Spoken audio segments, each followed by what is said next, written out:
Hey everybody, this is Joseph Peisich, and welcome to the Fired Up Network. Welcome to World Cup Update with the one and only Carmine Isacco. Carmen, you were up at 5 a.m. I was eating chocolates in my dreams. Switzerland defeating Cameroon 1-0. What did you think of that match? You know, which of those teams that I thought did a lot with a little. I mean, they still have Shaqiri pulling the strings. It's a group that's been together a long time, and it was a very organized group. Looked like there was very good continuity. I thought they did a fantastic job against a team that was probably more talented than them, but didn't create enough. And some players with pedigree. Nguiza playing for Napoli on Cameroon. Um, it was Moting from Bayern Munich was their main threat, but some interesting decisions from the Cameroon coach taking Moting out, and with not 10, 15 minutes left, and they were down a goal. Seemed a little bit odd that they were taking their top scorer and a guy that was in good form out. But Switzerland was well organized. They uh, they kept a lot of it in front of them. They gave away half chances, and they did well to finish. It fell to Mbolo, who is Ghanaian by birth. It was kind of bittersweet for him for getting that winning goal. And his father is actually still living in Ghana, so that was an interesting scenario. Obviously, he muted his celebration, but I thought Switzerland did a very good job. A very good job. I was impressed by their organization and their team play and their team defending. That's for sure. All right, that was at 5 a.m. At 8 a.m., Uruguay nil, Korea Republic nil. Uh, we didn't expect anything bigger than that from this game, did you? Yeah, I thought Uruguay would find a way to win, because they're so clinical, and they did have some of the better chances. The South Korean keeper made some massive saves in key times of the game. Um, the Koreans were very good, dangerous in the counter, dangerous when Son and company went at them. So I thought I did expect more from Uruguay. But it was still a very good. I thought it was a very good performance by South Korea, and I mean Uruguay and Godin, and they for me have a lot of experience to go to deep in this tournament. Cavani off the bench, Suarez and Diaz. They've got a good mix of youth. So this should be an interesting Uruguay team. But the one thing that they didn't find a way to get the result, and they did create more, but the Korean made, like I said, key saves, and there was some good play, and Son was always a threat. All right, the next match was Portugal and Ghana. Portugal 3, Ghana 2. Cristiano Ronaldo's the first guy ever to score in five World Cups. He scored on a penalty kick. You know what? I'm going to tell you this. I wasn't impressed with Portugal.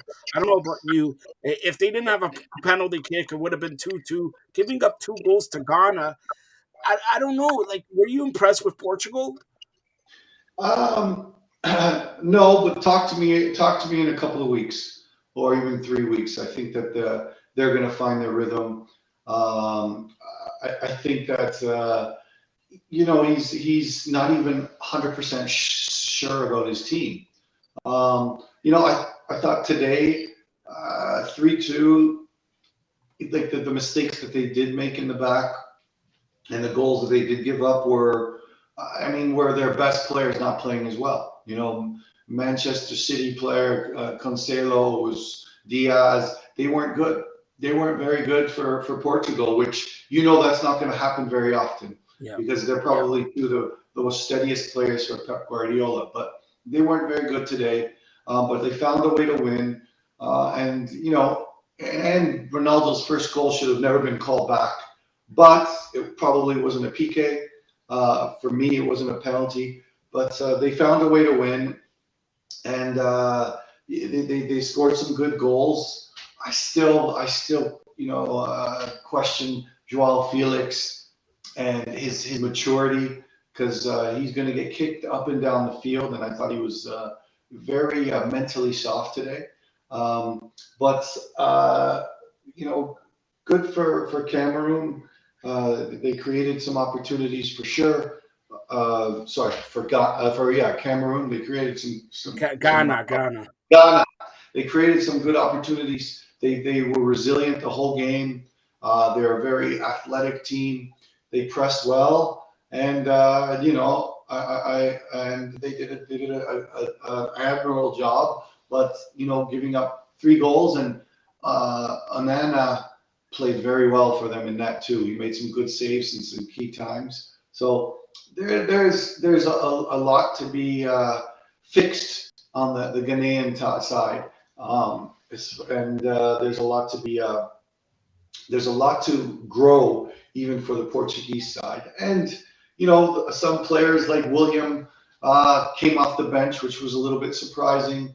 So that they're going to have a kind of rotational situation as well, where their second team might be better than their team that comes on, right? So Neves was probably just a solid choice. He did solid things. He did simple things well, but they probably have better attacking options. Leao came off the bench and scored a goal. Leao, for me, has been one of the top players in Europe, not only Italy, but Europe.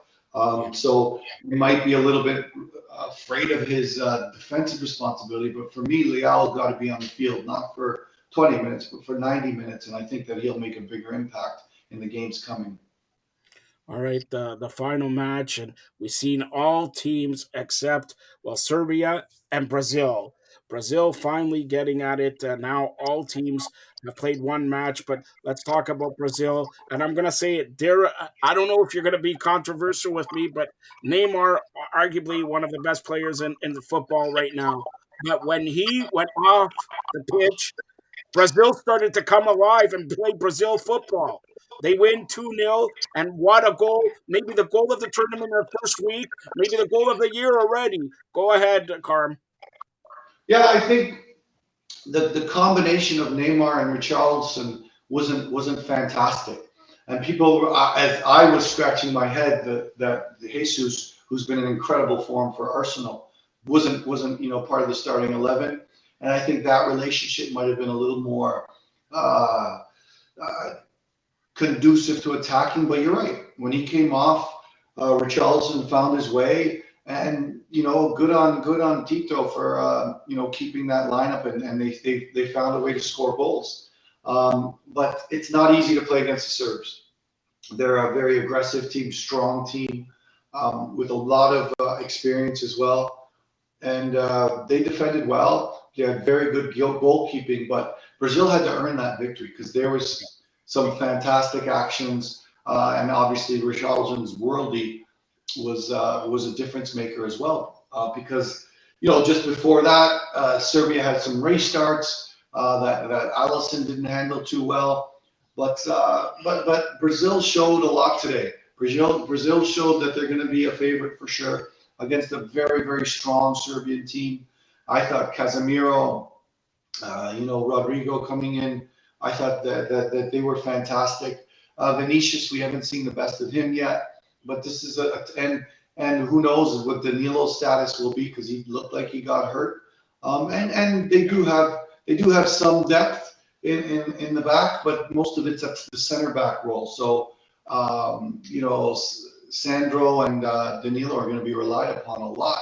So if those injuries, we'll see what happens, how they recover. But today was a very tough game, and moving forward, I think this will make them better, and hopefully Neymar is better. But yes, he didn't do a fantastic job. He was more worried about the next game rather than dealing what he needed to do in this game. All right. So before we look ahead to tomorrow's games, one match in for every team. So take me through from what you see. I know it's only one match. In your estimation, give me the best three teams so far in the tournament.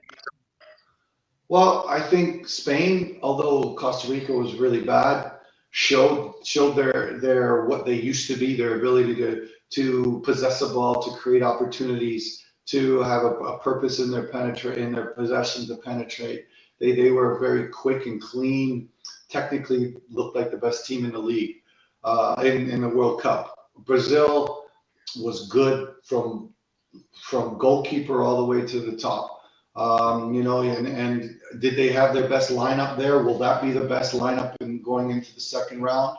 I'm not so sure, but they looked fantastic. And the other ones, France was dominant. If Rabiot continues the pace that he's playing at, I think they do have a chance. But they'll be challenged a little more than what Australia could give them because Australia, is one of the weaker teams in the tournament. They didn't show me much, even on the character side, they didn't show me much. But Mbappe and Giroud and company, and depending on how long Giroud could last, because they're kind of lacking in that number 9 role. Yeah. But Giroud is a proven winner. Has won a World Cup already. So, but he's not a spring chicken anymore. So there's going to be situations where he would need to be rested, and I don't know if they're going to have that number 9 to find goals, right? Um, Other than that, like those two teams, really 3 teams stand out for me. But again, we're still early doors, still lots of soccer to lots of football to play. I liked Uruguay, but they couldn't find a way to get a result. I liked Switzerland. I thought they played a very good team game, and I think that they're poised to do well in this tournament. Um, I like the not the parity, but like what happened to Argentina and what happened to Germany. It's good to see. I think Argentina's situation was more of not dealing with the moments properly, not dealing with a silly offside trap properly. And I think Germany's was their problems that they've always had. It's over confidence and complacency and frankly arrogance. I didn't think that they should have approached the final 30 minutes or 40 minutes of the game the way they did. And what they thought was an insurmountable 1-0 lead ended up becoming a 2-1 loss. So lots of great What stories about already. Belgium? We talked yesterday about how Canada lost the game, but let's give Belgium some credit. And De Bruyne, really, every time he touched the ball, I thought he could score. Ah, no, I thought Canada lost the game rather than Belgium winning the game.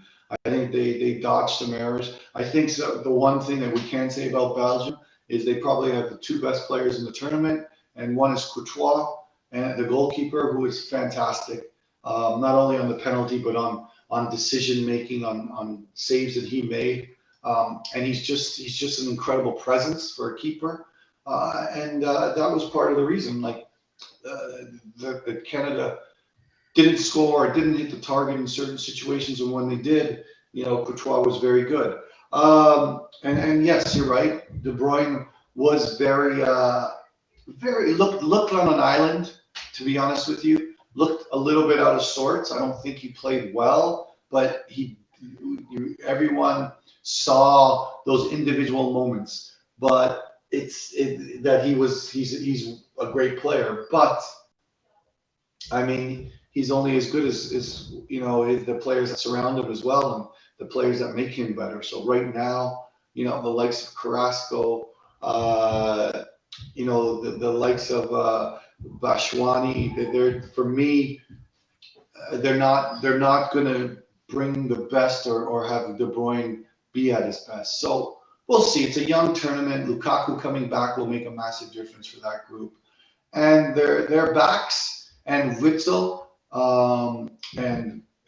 those players. I thought they did a fantastic job defending the box. I thought that they did a fantastic job in recovery, and I think they as the game went on, they started to exploit spaces in front of Canada's back 3, and we're a little bit dangerous. But you know, I, I'm still proud of what Canada did, but I wouldn't put Belgium in one of those top four positions by any means. All right, so tomorrow, 5 a.m. I don't know if you're waking up for this one. Wales and Iran. What do you expect? It's a big game for Wales. It's a must-win for Wales if they want to get through. Um, and I think when we talked about this with John, we talked about Iran being 100% invested and mentally and physically tuned in because of, in spite of the political stuff. But we didn't see that in the first game, that's for sure. Yeah. We saw a team distracted, and we saw a team that also didn't sing their own national anthem. So right now, I think football is obviously the reason they're there, but it's still not their motivation right now. And I think that Wales, who had a great second half against the U.S., will kind of continue that form and find a way to win and probably win by 2 goals tomorrow. All right, Qatar, 8 o'clock, Senegal. I mean, I thought Senegal deserved better against Holland. I thought they played well, but without Mane, I think it was very difficult for them to find the net. But I think that Qatar and 2-0 was flattering against Ecuador. To be honest, I think that they handle Qatar with somewhat of ease. All right, then 11 a.m., the Netherlands and Ecuador. Interesting game. I think that Netherlands and found a goal from their young target, but I still think that Ecuador is a solid group. It's a solid group. I think the predictability in the 5-3-2 of Holland, and they have a very well put together and organized team. But I think it's going to be dependent on the back goal, the target for Holland and Memphis. Memphis will probably come in, and he's a difference maker as he did in the game against Senegal for sure. And Valencia, he's a proven star in the World Cup, and the service that he gets, I think Ecuador is going to make it very difficult for them. And I can see a tie or even a 1-0 win for Ecuador if the Dutch aren't careful. All right, and But then I know John is watching this. 2 o'clock, and they got Thanksgiving weekend. They got NFL football. Then they got college football on Saturday also. But everybody's going to be watching England and USA at 2 p.m. Who do you got there? USA tying Wales. England, of course, demolishing their opponent 6-2 the other day. Who do you got this one? I think the U.S. is going to have a go. I don't think they're going to drop off. I take that back. I think they will drop off. I think they will try to exploit whether it's Maguire or whoever else or Stones, whoever's in the back. I think they will try to exploit the spaces. I think they'll invite Trippier to come higher. But we may not see the 4-4-2 from England again, or the 4-3-3 from England. Sorry, we may see the 3-5. Um, we might see the five-man back system because all they really need is a tie here. A tie hurts the U.S. So there will be some as the game goes on. I mean, you're going to look at some tactical situations and some reaction to those tactical situations for sure. I think uh, U.S. in the counter, maybe even bringing in Reina to facilitate that counter situation is going to make a difference. But I think that the main objective for the U.S. is to defend well in the low and middle block and to get Pulisic going and to get Weah going and to get maybe Reina going in transitional actions. I think transition is going to be the key for the U.S. And I think that also as the game goes on, I think the U.S. will be looking to score goals. The play of Zimmerman and Ream. Zimmerman let them down with a bad foul against Wales, a silly foul against Wales, and I think those two are going to be vital to those moments where the U.S. are attacking with numbers, because Dest is going to get involved in attacks, and Yedlin or whoever else is going to be in that. If they do rotate players, their wingbacks are going to get involved in attacks. So it'll be interesting to see. But the group that came in, the subs that came in for England, sorry, for the U.S. didn't make a great impact on the game. But I think that the first half was brilliant, and they deserve to be up probably one or two. So it's going to be interesting to see which US we get, how they are in transition situations, getting forward right away, and how they are, defending England, defending them in the wing channels with the pace that they have. And it's going to be interesting to see how England comes out. Are they going to be in their four-back system?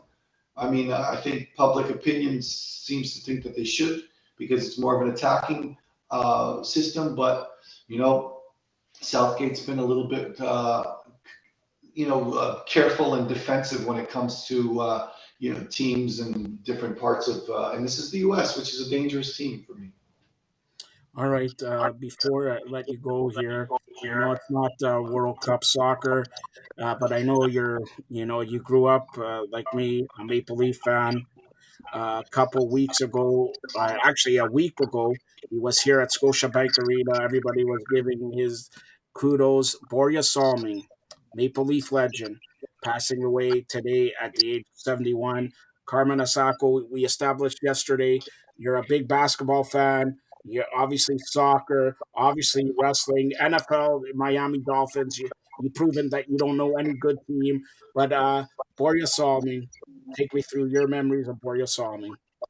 Yeah, I mean, yeah, he was, everything that for me was valued in sports, the level of competition, his technical game, and I used to watch it CHCH or Hockey Night in Canada, with my pops, and we with the Toronto Maple Leafs was everything for us. And like we talk about how sports in Toronto has grown so much and has pieces for everyone. Back then, it was pretty much just the Leafs, Yeah.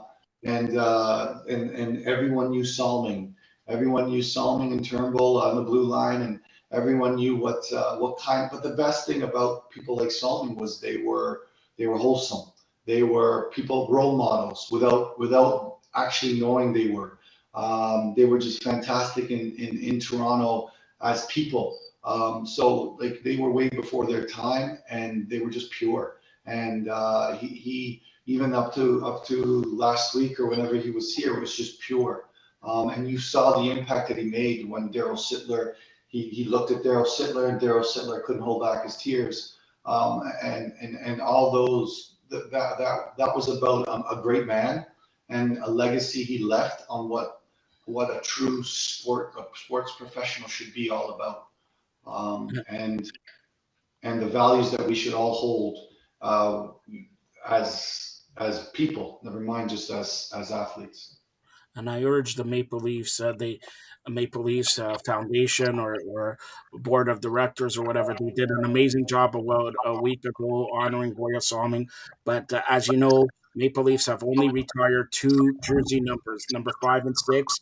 It's about time. Number 21, my favorite number, by the way, Boya Salming, my idol growing up, gets retired into the Raptors of Air Canada Center, Scotiabank Arena, Maple Leaf Gardens, whatever. Number 21 deserves to be retired. Nobody should wear number 21 but Borja Salming. Maple Leafs do the right thing. Do you agree with it, Carm? 1,000%, 1,000%. It's. I mean, the standards of retiring a jersey are everything that he embodies. Like we said, as an athlete, as a person, as a combination of both. That's right. By the way, tomorrow we'll be on doing a special Fired Up Live in the afternoon. We're not going to do the soccer show, but we'll be part of Fired Up Live. Carmen, maybe Giancarlo. I'm going to try to get John Nelson. He's been conspicuous by his absence here. USA, if they beat England, he'll show up. I guarantee you he'll show up, the Hall of Famer, and I guarantee you he'll have something to say. So, but tomorrow we'll have a special edition of Fired Up Live and incorporate the World Cup update. But you can reach Carmine Isacco on Twitter and Facebook and everything like that. But I have to have a note here. One of the fans just sent a note yesterday, and he didn't say his name or whatever. He says, "Kudos to you, Joe, and kudos to Carmen, because when he was watching the game yesterday with Canada, and tears were going down his eyes when the national anthem. It's people like Carmen, people who drive, parents who drive their kids at 6 o'clock in the morning for practice, for soccer practice, for hockey. It doesn't matter what sport. You just felt something.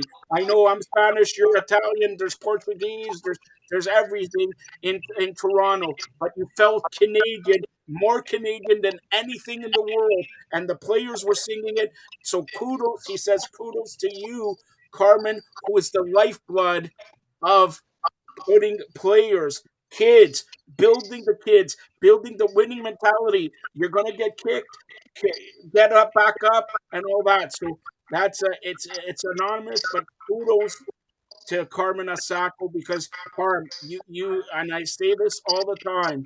You're one of the guys who knows the right and wrong about sports. It doesn't matter about soccer. It could be about football, hockey, and lacrosse, anything. Who instills the power of keep chugging along, keep positive, and you're gonna get there, right, Carm? I appreciate it, Joe. I mean, I think it's a little too much praise, but I appreciate it, No, no, it's not too much praise. You know what? and I'm just proud to be proud of those guys on the field because they did show the world something. They did show the world that Canadians have come a long way. But the best thing I'm proud of is just their resilience. They were relentless and they weren't afraid to make a mistake. And that was just, some being part of a program, whether it was a player, as a coach, being told that you're not good enough for so long, and then having those guys go out there and do what they did, you know, and again, it was, the performance was incredible and the result wasn't fair. But you know what? We're going to see, although it's going to be tough against Croatia on Sunday, we're going to see the same resilience. We're going to see the same relentlessness. We're going to see the same desire and passion and sacrifice. And then that's something you know, that I'm glad to see that we instilled in our players for sure. We instilled that in Kamal and Ali and Stevie and Boyan. And you know what? Their true, and that inside their innate value that'll never go away. And that's what the kids saw yesterday, and that's the lessons they learned. So their impact is so massive. So we're so proud of them. And we're going to be proud again on Sunday. I know that for sure. But I gotta ask you this question. I gotta ask you this question. Be reminisced if I don't ask you this question. Herdman came on and said we're going to F Croatia. All right. So you're a coach. You're a coach. I'm gonna say it. That takes balls. All right. yeah, yeah. What do you think of those comments? But do you like it? Do you hate it? Do you wish he didn't do it? But knowing you probably love it. He just backs his team. Yeah, yeah. Good on him. Good on him. He did what no Canadians do. They weren't nice. Canadians are all nice. Yeah. Canadians are all Hold on, correct. and he didn't say sorry because you say, "Oh, we're gonna f these guys up," and then you usually say sorry, but he didn't say sorry. No, he took responsibility, took accountability. He put himself out in front. Kudos, hats off to him. And I know the boys are going to respond. All right, that's Carmen Asako. We'll be back tomorrow again, a special edition of Fired Up Live tomorrow afternoon. Incorporate World Cup update. One of the best, Carmen Asako. Thanks a lot, Carm. See you guys. Thank you. Thank you, Joe.